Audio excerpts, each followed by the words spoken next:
হয়তো এইবার, আর নয়তো কিন্তু কখনোই না। জামাত ইসলামের জন্য সরকারে যাওয়ার বা ক্ষমতার মূল কেন্দ্রে বসার জন্য এই 2024-এ আওয়ামী লীগ সরকারের পতন পরবর্তী যে গোল্ডেন টাইম বা গোল্ডেন পিরিয়ড, এটা কিন্তু আস্তে আস্তে শেষ হতে যাচ্ছে।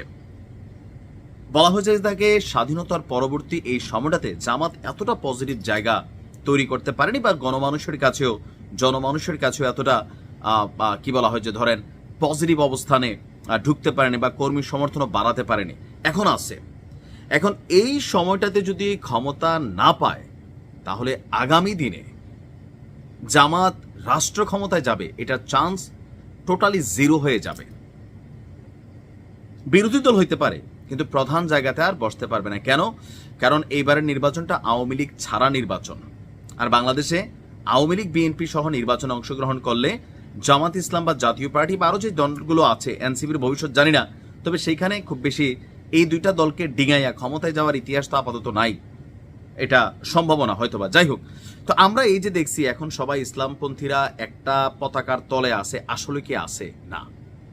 জামাত চাইছে যে এই সকল ইসলামিক দলগুলোকে নিয়ে একটা টিম করে রাষ্ট্র ক্ষমতায় যাওয়ার জন্য, কিন্তু দলগুলো জামাতকে একজোট হওয়ার ক্ষেত্রে রেড কার্ড দেখিয়েছে। এখন ইসলামিক শক্তিগুলোর মধ্যে সবচেয়ে বড় শক্তি হচ্ছে দুইটা।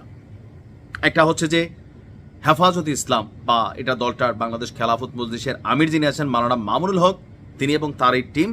আরেকটা আছে চরমোনাই সাহেবের টিম। এই দুইটাই মেনলি বেসিক্যালি একটা বড় শক্তি, পাশাপাশি জামাত, সাথে আরো অনেকগুলা ছোট ছোট শক্তি যদি একত্রিত হয় তাহলে আসলেই কিন্তু বিএনপিকে ডিঙিয়ে ক্ষমতায় যাওয়ার কিন্তু পসিবিলিটি আছে। কিন্তু এই চান্সটাও শেষ হয়ে গেল। আমরা কথা বলছি যে জামাতের পক্ষ থেকে সবগুলো দলকে একত্রিত করার জন্য যখন চেষ্টা চলছে, তখনই জমিয়তে উলামায়ে ইসলাম বাংলাদেশের মহাসচিব মাওলানা মঞ্জুরুল ইসলাম আফেন্দি, তিনি আপনার প্রথম সারি গণমাধ্যম যুগান্তরকে দেওয়া সাক্ষাৎকারে বলছেন, দলীয় দৃষ্টিভঙ্গির জায়গা থেকে জামায়াত ইসলামের সঙ্গে জোট বা সমঝোতার কোনো সম্ভাবনাই আমি দেখি না। এখন পর্যন্ত দল আগামী নির্বাচনকে সামনে রেখে কোনো জোটে যাওয়ার সিদ্ধান্ত নেয়নি। তবে দলটির নেতারা জামায়াত ইসলাম ছাড়া অন্য সমমনা দলগুলোর সঙ্গে জোট করার বিষয়ে আলোচনা চালিয়ে যাচ্ছে, কোনো ফয়দা দিবে না। ক্ষমতায় যাইতে গেলে যদি পিআর পদ্ধতির নির্বাচন না হয় তাহলে জামাতের সাথেই কিন্তু গাঁট বাঁধতে হবে। এবার আসুন আরেকজন ওয়ান ম্যান আর্মি বা দলটা সারা বাংলাদেশে প্রসিদ্ধ হেফাজত ইসলাম, যদি এটা কোনো রাজনৈতিক দল না, তবে তাদের আরেকটা যেটা রাজনৈতিক শাখা আছে, অনেকে বলে থাকেন বাংলাদেশ খেলাফত মজলিস, সেটার আমির মাওলানা মামুনুল হক, তিনি বলছেন ঐক্য প্রক্রিয়ার সঙ্গে প্রথম থেকে থাকলেও জামাত ইসলামের সাথে জোটে যাচ্ছে না তার দল। নির্বাচনী সমঝোতার বিষয়ে আমরা এখনো তেমন কিছু ভাবছি না। ইসলামী আন্দোলনের সঙ্গে নির্বাচনী সমঝোতার বিষয়ে আমাদের একাধিক বৈঠক কথাবার্তা হয়েছে, তবে জামাতের সাথে নির্বাচনী সমঝোতার বিষয়ে এখনো কোনো আলোচনা করিনি, কারণ জামাত এবং আমাদের চিন্তার পার্থক্যটা বিরাট।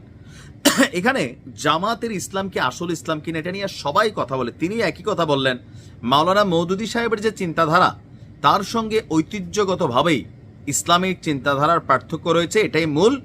জামায়াতের সঙ্গে বৃহত্তর ইসলামিক উম্মার চিন্তার জায়গাতে পার্থক্য তো আছেই, আর এই কারণে হবে না ইসলামী ঐক্যজোট। মহাসচিব মুফতি শাখাওয়াত বলছেন, মাঠ পর্যায়ে জামাতের ব্যাপারে আলেমদের নেতিবাচক ধারণা রয়েছে।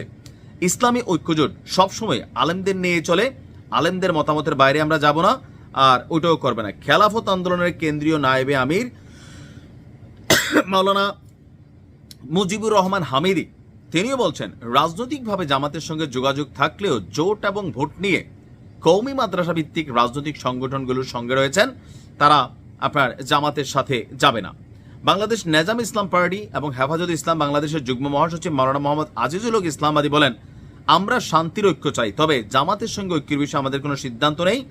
আর খেলাফত মজলিসের নায়েবে আমির এখানে আলী কাশেমি, এখানে কিছুটা পজিটিভ আলোচনা আমরা যদি শুনতে পারি। জামাতকে সারা বছর যারা ধুইছে, চরমোনাই টিম একটু হালকা গ্রিন সিগন্যাল আছে। তো পিআর ইস্যুতে যেহেতু দুইটা দল একই কথা বলছে, যে এটা অনেকেই মনে করছেন যে চরমোনাই এবং জামাত এক হবে, তারপরেও কি ক্ষমতায় আসা সম্ভব হবে? হবে না। হেফাজতে ইসলাম বা মাওলানা মামুনুল হক সহ আরো কিছু দল আছে, এদেরকে আপনি এক জায়গায় আনতে না পারলে হবে না। এই যে ধরেন একটা দেশে ইসলামের পতাকা উড়াইতে বা ইসলামকে যারা ধারণ বাহন লালন করেন তাদের মধ্যেই কত অমিল। তো কিভাবে এই দেশে ইসলামের মানে কি বলা হয় যে শক্তি রাষ্ট্র ক্ষমতায় বসবে, আর এটা কি সম্ভব হবে? আর এতে লসের পাল্লায় পড়বে জামাত ইসলাম যদি তারা সবাইকে একভাবে আনতে না পারে, ভোট ভাগাভাগি হয়ে যাবে। আর পিআর মনে হয় না সরকার দিবে। ভালো থাকুন।